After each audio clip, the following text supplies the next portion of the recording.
If you are really interested to getting a whole picture of what is going on with the world right now, you need to look up this person and his work. This is Yuri Bezmenov. He worked for the KGB and he defected to the United States during the 80s. While in the States, he gave a couple of presentations where he in detail described how the KGB and how the Soviet Union worked to subvert and to destabilize and take over countries. And this is really valuable information to get a proper understanding of where we are right now and where we are headed.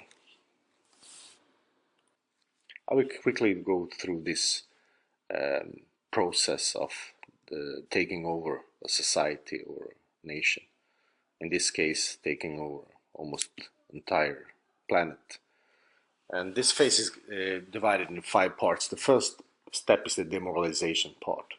This is the step where they go in and they corrupt the society. And they do that by infiltrating different branches of society, like the judicial system, the educational system, the media, the political system. Of course, they go after movie makers, people who work with culture and arts. So what they do is they infiltrate these areas, they pump in different destructive ideas and false ideas, and through these branches they then corrupt the population. And according to him, this, or according to the KGB, this phase takes about 1 generation to finalize. So that's enough to do the job. And looking at the Western world today, this phase is overly mature. So that's why they moved into this next phase, which is the destabilization part. And we're actually at the end of this destabilization part. The destabilization part, it's about creating a maximum amount of tension. And that's where the polarization comes in, where you push different groups against each other, or at least you make it seem so through media. And this is where all the hoaxes come in and all the false flags, because they are the ones that really uh, creates the tension. So when this phase is mature, the process moves into the crisis part. So the third part is when the society is pushed into crisis. And with crisis, as he talks about it, crisis means something else for him. We have, or the media has really devalued this word. Crisis doesn't mean anything. We hear it all the time. But he uses it that when you have a crisis, then you have a non-functional society. That means that the production has stopped, or that you have logistical problems, that you don't have any food supply. I mean, problems of that kind he calls crisis. And this phase is also when he says that the society is pushed either into a civil war or a war between different entities or nations. So the society is pushed into crisis, and here is where the population screams for a savior, for somebody to come in and create order and create a functional society again. And this is where the takeover kicks in. This is where they come in with their people, with their organization, and they pop up as brand new leaders in all different kinds of branches. And this is also where the society gets plundered. This is where you shut down the banks and you rewire all the money, and you take care of provocateurs that were usually previously used. So he says people that were used to demoralize or destabilize the society, these people are taken care of this phase first. Uh, they are either annihilated or somehow incapacitated, or how do you say?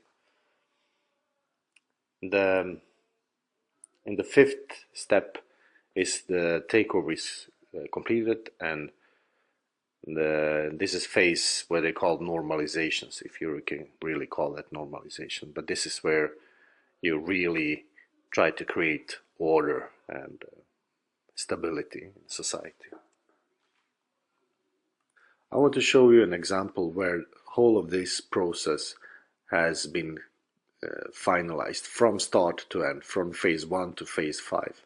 And this has been done in the Yugoslav wars, the Yugoslav conflict, which was a totally staged, a totally orchestrated and controlled demolition of a society and a state. And why this is interesting is because I see so many similarities on what is going on right now with the world, with what happened with Yugoslavia. The same kind of setup is being used, the same kind of psychological archetypes are being used. And this is what I want to show you. In the Yugoslav war, there were three main players. And in this media mind rape and in the propaganda, there were three main psychological archetypes that was used. What the media does is that they take one ethnic group, for instance, and they take the worst characteristics displayed within this ethnic group, and which is often only displayed by a minority of within this group. They take the characteristics, the worst ones, and they portray them as the main characteristics of that group. So this is what I will call the psychological archetype that is used for creating tension and creating hate. With this series, I want to show to you that the war in Yugoslavia was nothing else than a controlled demolition of a state. And what we have going on today is that we have controlled demolition of numerous states. We have a controlled demolition of a world order. And they do this, of course, to be able to create this new society that they want to create. But to be successful in this, they have to have psychological archetypes, which they use for creating the conflict. So with this video, I will go through which archetypes were used in Yugoslavia. If we start looking at the Croatian archetype, the Croatians were promoted as being the good guys. They were the Europeans who were hungry for market economy and freedom. But to the Serbs, the Croats were propagandized as this soulless, emotionless people who at any time can conduct an industrial scale murder on everybody else that wasn't Croats. So you have these dual images, one shown to the world and one other shown to the Serbs. So one of the main players was the Serbs, and during history they have often been called the mini Russians. So what the media did is they take the worst characteristics of this group and they portrayed them as the main one.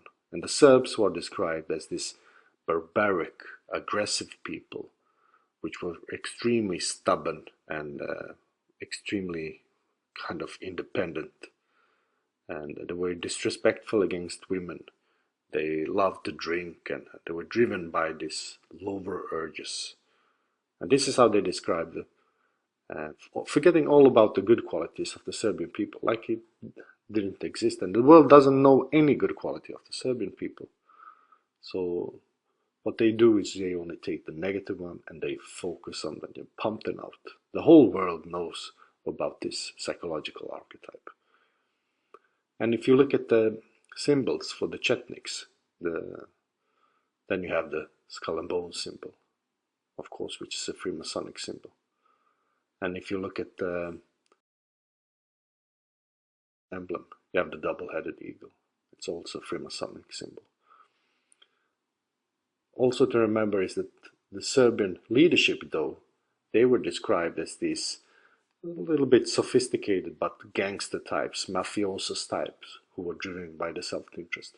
But of course all of the Serbian leadership was infiltrated, was picked out by the Masons.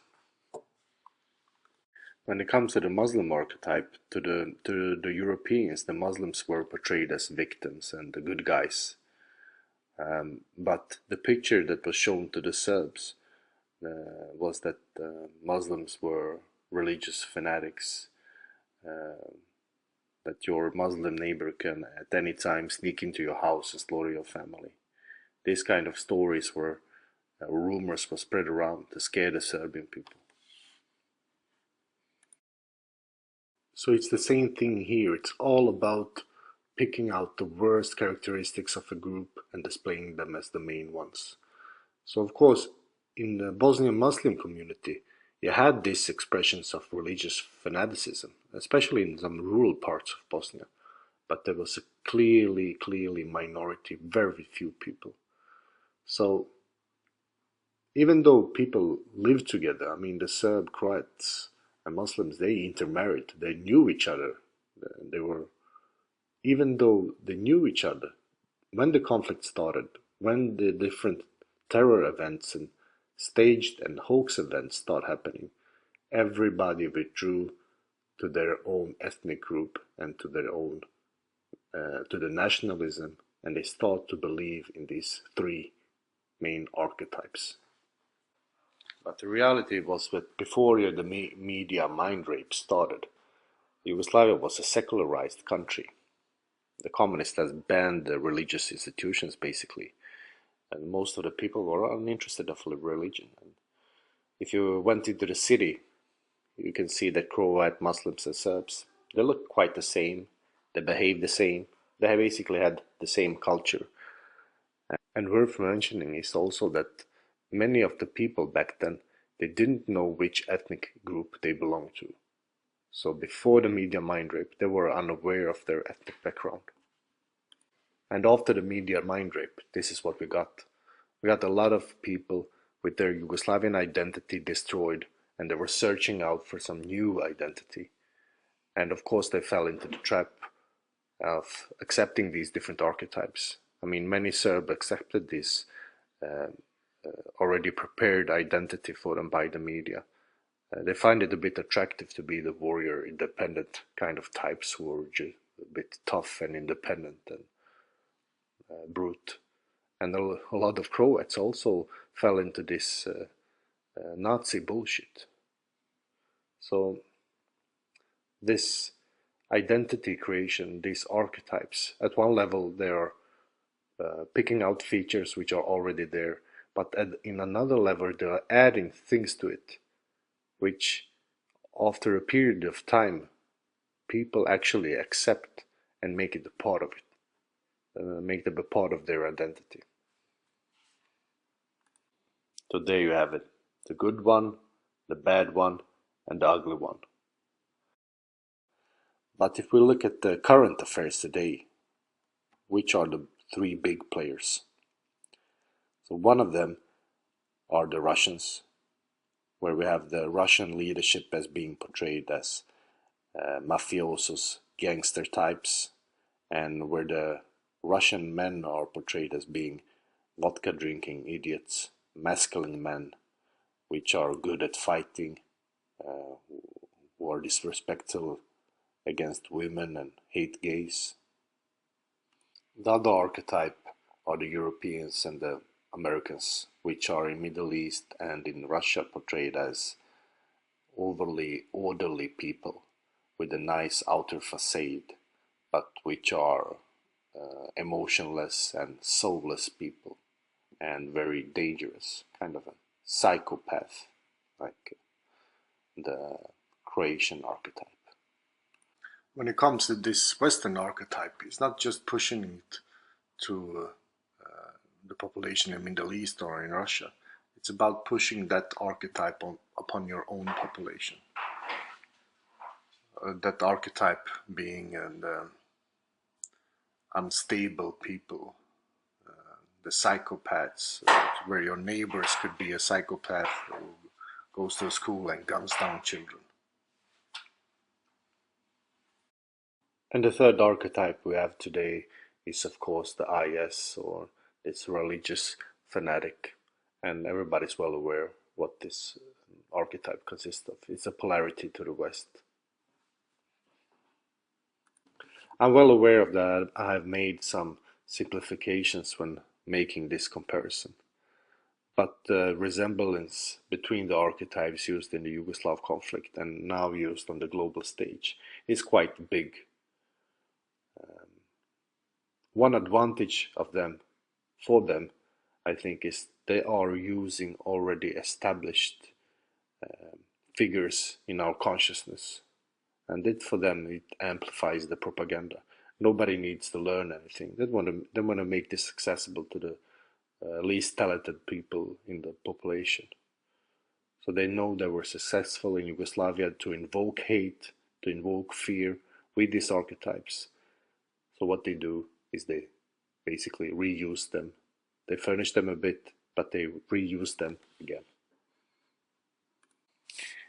If we take this one step further and ask ourselves, what is enabling them to pull these tricks upon us? The answer to that is within our own minds and within our own behavior. We all have this bad habit of looking for negative aspects within other persons or within other groups. And we also have this habit of bad talking other people.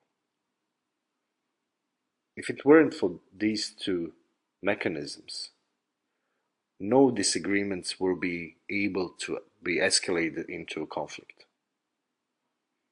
And that's why if you look at different spiritual schools, I mean, real ones, one of the practices they have is that the,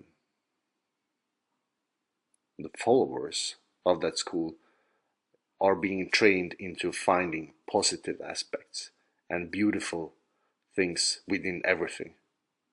And that's quite interesting.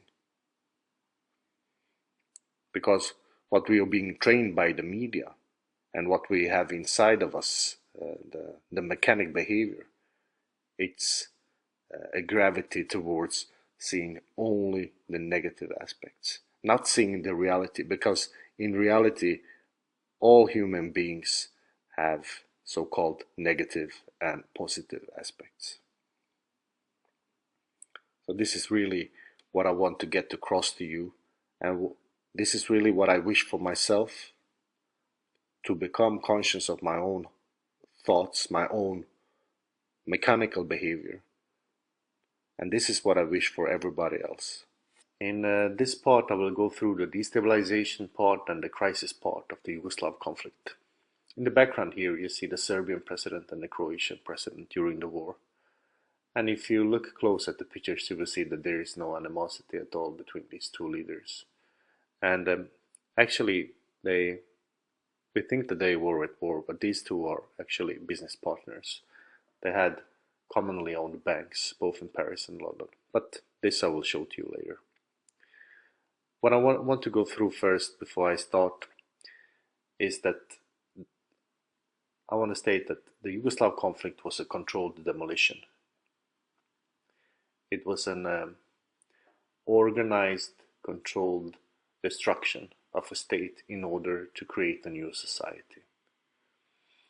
Second of all, I want to show you that the ethnic cleansing that took part was nothing else than agreed strategic relocation of different ethnic groups. And third of all, I want to show you that all the famous battles and all the famous incidents that you have heard of from this conflict were actually psyops and false flags. And they only had one purpose, and that was to create the hate between different ethnic groups. In the beginning of the 90s, before the war broke out, there started to occur some really strange incidents.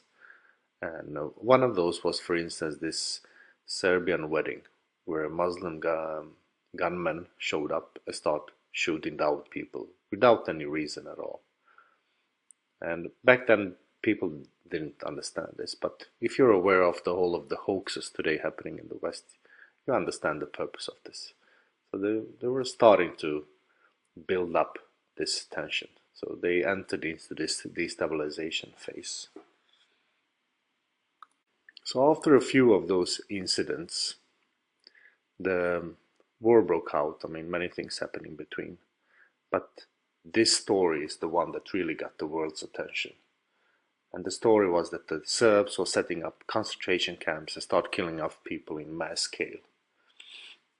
And this was proven afterwards to be a hoax, because the team that were filming this, which was a British ITN news team, it was proven that they were inside an enclosed areas. So they were enclosed by this barbed wire that you see, not the men that you see behind there. And this hoax was discovered by another British newspaper, and they were sued and bankrupted after a while. But this was also happened before one of the Security Council meetings at the UN. So you will see a pattern here. Always before one of those UN meetings, you will have incidents of this kind happening and being pumped out to the world media. Then after that, they were raining in all of these different events which escalated the tension. And usually every time before a meeting in the Security Council in the UN, something happened. Right? We have this market bombing in Sarajevo. And we have the events which have been disputed, like where the grenades come from. And question is if these were real events or if it was hoaxes. I have actually, I don't know, but I can say 100% that there were at least false flags. There were staged events to escalate the conflict. And in Bosnia we also have all kinds of rumors of the rape camps. And one of them being spread, of course, by the Western media was the 100,000 Bosnian women were raped. And I remember back then looking at this TV interview with the old Bosnian lady. I'm saying old. She was like 80, looking like 80 at least, and she said that she was raped at one of these camps. And this turned out, of course, to just be plain bogus, plain creation of the journalist. Nobody asked the question, why would a military that has fronts on all sides set up a rape camp and set aside thousands of soldiers to rape women in a kind of an industrial scale? Nobody asked if it makes sense or not. Just people were reacting emotionally all over the place. So all of these kinds of different incidents, which just doesn't make sense. You have the attacks on the historic sites, for instance, which they don't have any military value at all. But all of these sensitive sites, to Serbs, to Muslims, to Croats, they were destroyed. Like the Mostar Bridge, for instance, which is a UNESCO protected site, which is very important for the Muslims and actually all groups, which was destroyed. And you had the Johnny on the spot guy that was filming it, and you had the Dubrovnik center, which was also being bombed. Everything just to create the animosity between people. And then in a certain stage of the conflict, you got thousands and thousands of people coming in from the Middle East. This wasn't so known to the Western media because it didn't fit into the Western media description of the conflict. But you got like, I think, between 5 and 10,000 mujahideens coming into Bosnia. And they start off just doing all kinds of atrocities. Not in a big scale, but like they start killing off civilians and some soldiers they got hold of, and they were of course filming everything, and this was being pumped out to the Serbs, and it created a lot of fear. It created a lot of sense of that people want to revenge. But now afterwards, after a couple of years, we know for instance, and this is a testimony from like a Bosnian general that you see now on the screen. He says that he didn't want the Mujahideens there, but Ali Izetbegovic, the Muslim leadership, they wanted them there. And he says, why don't you go and help the Palestinians? Or why don't you help somebody else who has a worse situation? Or the Chechnya, somebody who's closer to you in the Arab world. And he said they couldn't answer it. And they told him they came to Bosnia to become marchers. And he said that I can arrange that quite quickly, but then I have to send you to a real battle. But the Mujahideens, the thing is, they weren't sent to any real battle. So they were just strolling around in rural areas in Bosnia, just killing off some old civilians. And of course, from a military perspective, it doesn't make any sense. You have that many soldiers, why not use them? But no, the whole purpose of the Mujahideens was to create the fear and create the hate on the Serb side. Then we have all of the relocations of the different ethnic groups. And all of these bigger, when you say ethnic cleansing, most of it was done by deal, like the Serbian leadership with the Muslim leadership, in this case, exchanged different areas. But in the consciousness of the different groups, they think they were driven out, but in reality, they were just being sold by their leadership. And then we have the massacre in Srebrenica. And we now know today that Bill Clinton came to Ali Izetbegovic, the Muslim leader, and said, if we have 5,000 victims killed in Srebrenica, we will intervene in Bosnia on your behalf and we will bomb the Serbs. So this is today documented. And then, after a period of time, what happens? The Srebrenica is exchanged to certain areas in Sarajevo, and these massacres occur. Question is, have they occurred like they're being described? I can't really tell. I would say they're probably over-exaggerated. And then we have the war in Croatia and the conflict of the Krajina, which was inhabited by Serbs. I want to show you a short clip. Of simplifying matters. We knew a few days before the operation that it was in fact going to occur. I went down to meet with President Tudjman to deliver a démarche. We are concerned by indication that you are preparing for an offensive in sectors south and north.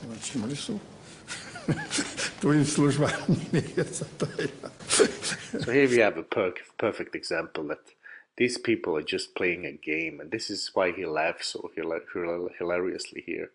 He's laughing at it because he says that they got the information a couple of days before the invasion. It's just hilarious to him because he knows that this is all synchronized. But when it comes to this war in Krajina, you need to see another clip.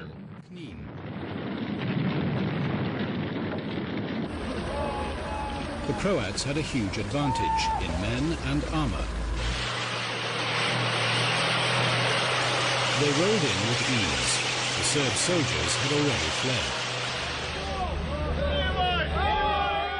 You heard it right there. They came in with ease into Knin. And it was like that in the whole of Krajina. I know this for a fact. That there was no battle. That the Serbian military, it had already withdrawn. So it was an agreed event. So this is a reoccurring pattern in the whole Balkan War, that you have this famous battle. The Croats think that they had this really great victory on the battlefield. Actually, it wasn't a battle at all. It was already agreed in advance. So when it comes to the Kosovo War, the trigger event was this Rajak massacre, which has now been disputed like so many times. It was supposedly the Serbian military that start killing off civilians in a village. But this has all been discredited afterwards. It seemed like they just picked up random bodies from all over Kosovo and tried to make it look like a massacre. And after this, the NATO bombing of Serbia started, which lasted for 79 days. So the bombing of Serbia and Belgrade started.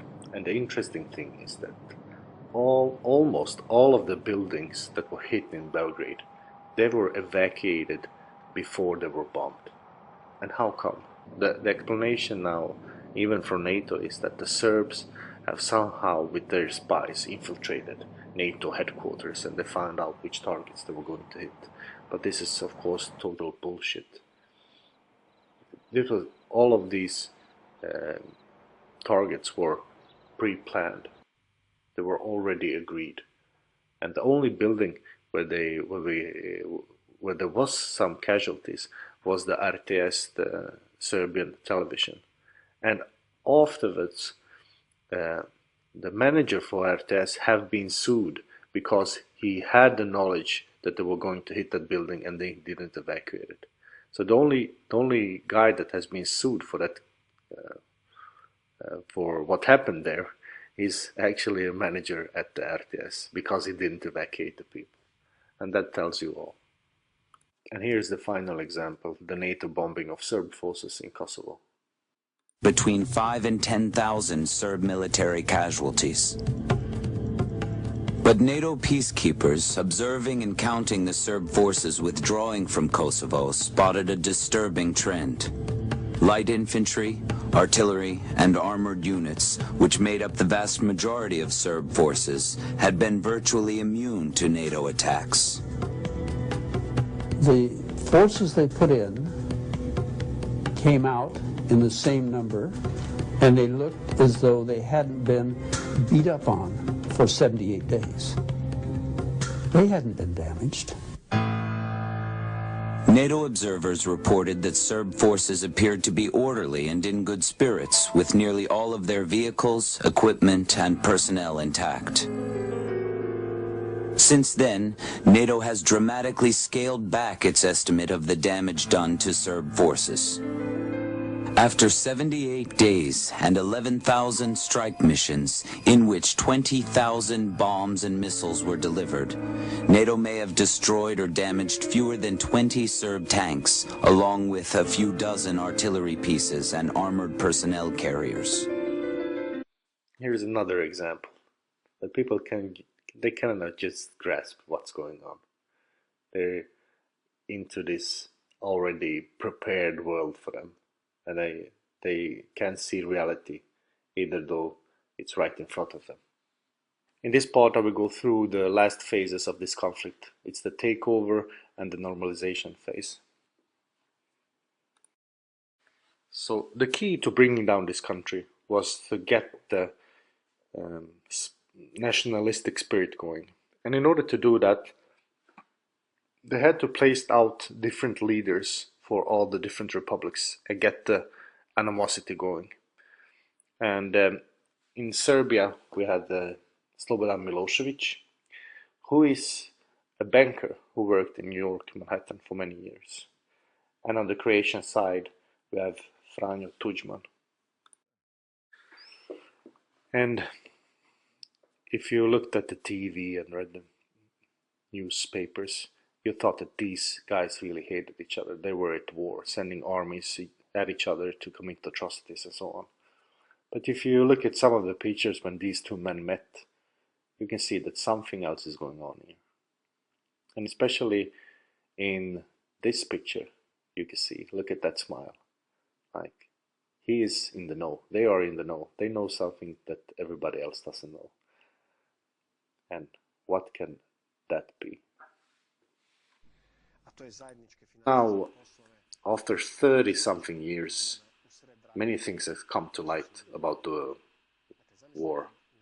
And we have this investigative journalist from Croatia that made the amazing discovery, which hasn't been showed anywhere, especially not in Western media. What this guy, he investigated some political figures in Croatia, and that led him to find out that they had some bank accounts in certain Austrian bank in Croatia. But his investigation led him into contact with a woman from Serbia, an old political figure from Serbia. She was also a banker. She's called Borka Vucic. And she was 83 years old. She was basically dying. She was on the way out. And she left him with some extraordinary documentation. So she was a party member of the Socialist Party. She was the head of the Belgrade Bank. And she left him all of the documentation which showed what really happened in Yugoslavia. And the story is quite remarkable. We have these two warlords, the Croatian president Franjo Tudjman and the Slobodan Milosevic from Serbia. And what the papers that she showed him or gave to him is documentation that these two figures they were owners of two different banks, which they owned together. So, to the world, they were the big warlords. They were the big leaders which led Yugoslavia into disintegration. But together, in Paris and in London, they had two banks. Of one of them, which Milosevic's brother, Bora Milosevic, I think his name was, he was the director of it. So these guys, they plundered ex-Yugoslavian republics, together with, of course, some other political figures from the Balkans. And they transferred out 150 billion euros to Paris and London. And after a while, they transferred this money back into a bank called Hypo Group, which is an Austrian bank, and they opened a filial in Croatia. And all of this money came back into that bank, but now this money were in private ownership. So there were a lot of different transactions they're talking about. Of course, with assistance from Europe, because you can't transfer that amounts of money without that being allowed. So in these transactions, not only were Milosevic and Tudjman involved, but some other very known figure in the which are now part of the Balkan so-called political elite. So when the war had kind of phased out and the banks start opening up, one of the first banks to open up was this Hypo Group.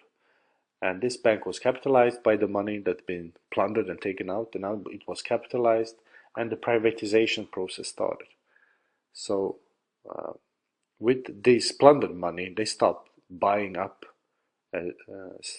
property, real estate, all different companies, buying it up very, very cheap for no money at all. So they basically took over what was left of the economy.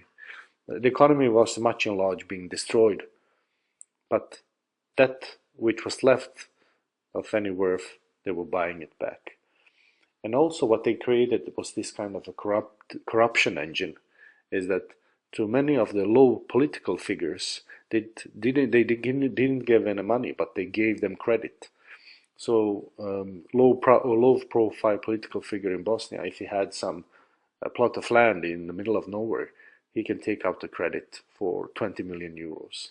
So they got the hook on people, so to say, to keep them under the umbrella.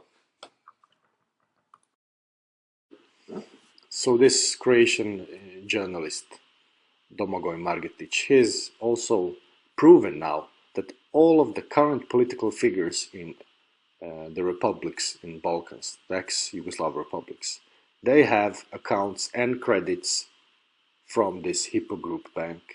So for instance, in Bosnia you have these two entities which are basically at conflict all the time.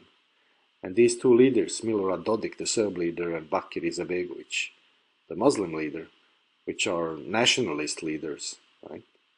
But both of them have multi-million dollar and euro accounts in this bank. So this shows how the game is played out, how the takeover is conducted. The whole cycle, how they go from start, the destabilization, the crisis, and how they take over society, how they take over all assets that are worth anything. An interesting thing to know is what happened with the people in the normalization phase. What is the state of the people right now? And one big part of the change, as I see it, is that when people cracked, which they did during the war, families also cracked. So this is a huge cultural change. These countries are collective-oriented countries, so to say. They're family-oriented.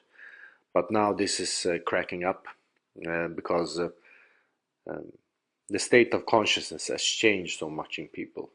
People are in a constant negative state of consciousness. And to live it together when you are in a state like that becomes unbearable. So people, if they have the option, they live by themselves. So this is the two biggest changes as I see it. And when you have people like that in a low state of consciousness with a low work ethics, then poverty comes with it. And basically, you don't need much effort to enslave the people because they are already enslaved by themselves. So I know it's a really negative outlook, but this is how I see that region. Of course, you have some sparks of hope in some of the bigger cities. People want to get creative and move on and so on. But predominantly in the Balkans, people have been really, really damaged. And this is good for us to know how these processes functions. Because this is what is going on now on a global scale. And this is what they're pushing on globally to do on all people in the world. And now I will finish off this series with a testimony from a French general. He says that he was present at several meetings during the 70s when the destruction of Yugoslavia was being planned. And he was there together with some other figures, a European elite. It's really interesting what he has to say. Dans les règles, d'abord, premièrement, on traite extrêmement mal en accusant le peuple de tous les méfaits. Deuxièmement, on lui crée un blocus économique pour affaiblir sa volonté de résistance. C'est ce qui s'est passé. Ensuite, on le bombarde de manière à ce qu'il ne puisse pas récupérer économiquement en détruisant son appareil économique. Enfin, on l'occupe, comme on a voulu le faire après les accords de Rambouillet, totalement. Et une fois sur place, on profite de la misère dans laquelle ce peuple a été plongé pour exiger qu'il nomme des dirigeants favorables à la cause des agresseurs. Le système comprenant 4 parties qui ont été exécutées sciemment, intelligemment, les unes après les autres, et dont une partie a été utilisée plus tard en Irak. Donc on peut dire aussi que l'affaire des Balkans a été pour les Américains une leçon, entre guillemets, de stratégie pour les affaires irakiennes. Ça s'est terminé en Irak avec les bombardements que vous savez, les excès que vous savez, les tortures, Abu Ghraib et la prison avec les mauvais traitements. Tout cela a été, au fond, expérimenté une certaine mesure dans les Balkans au profit des Occidentaux qui se sont conduits dans ces deux affaires, comme se sont conduits certaines autocraties avec Staline d'une part ou avec Hitler de l'autre. Alors ça, c'est une opération qui m'a beaucoup frappé parce qu'elle a été une sorte de modèle qui a été finalement entériné par les opinions publiques auxquelles on a raconté toutes sortes d'histoires, auxquelles on a, comme on dit aujourd'hui, bourré le crâne par une puissante désinformation qui permettait ces excès de toute nature.